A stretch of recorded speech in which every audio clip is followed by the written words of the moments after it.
சிறுநீரக கற்களை உடனடியாக விரட்டக்கூடிய ஒரு மூலிகை அப்படின்னு பார்த்தோம்னா ரணகல்லி.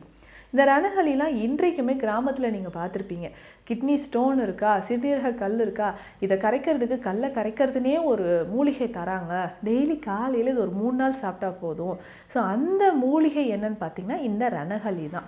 ஸோ இந்த ரணகல்லியை எப்படிங்க நம்ம பயன்படுத்திட்டு வரலாம்? தொடர்ந்து ரெகுலராக நம்ம இந்த ரணகல்லியை ஒரு 10லேருந்து 15 நாட்கள் காலையில் வெறும் வயிற்றில் இந்த சாறு நம்ம குடிக்கணுங்க. ஒரு 5-6 ரணகல்லி இலைகள், இது நல்லா திக்காக இருக்கும். ஸோ சிறுநீரக கற்கள் இருக்கிறவங்க என்ன பண்ணணுன்னா, அந்த பேர்னிங் சென்சேஷனோடையே ஒரு யூரின் போகும், பேர்னிங் மிக்சுரேஷன் அப்படின்னு சொல்லுவாங்க. அந்த மாதிரி இருக்கிறவங்க நீங்கள் என்ன பண்ணணும்னா, ஒரு 5-6 ரணகல்லி இலைகள் எடுத்துக்கணும். இதை நல்லா அரைச்சிட்டு இதனோட ஒரு சிட்டிகை அளவு மஞ்சள் பொடி சேர்த்து காலையில் குடிச்சிடணுங்க. ஸோ இதை ரெகுலராக காலையில் குடிச்சிக்கிட்டே வரும்போது சிறுநீரகத்தில் இருக்கக்கூடிய கற்கள் நமக்கு கொஞ்சம் கொஞ்சமாக குறைஞ்சிக்கிட்டே வருது.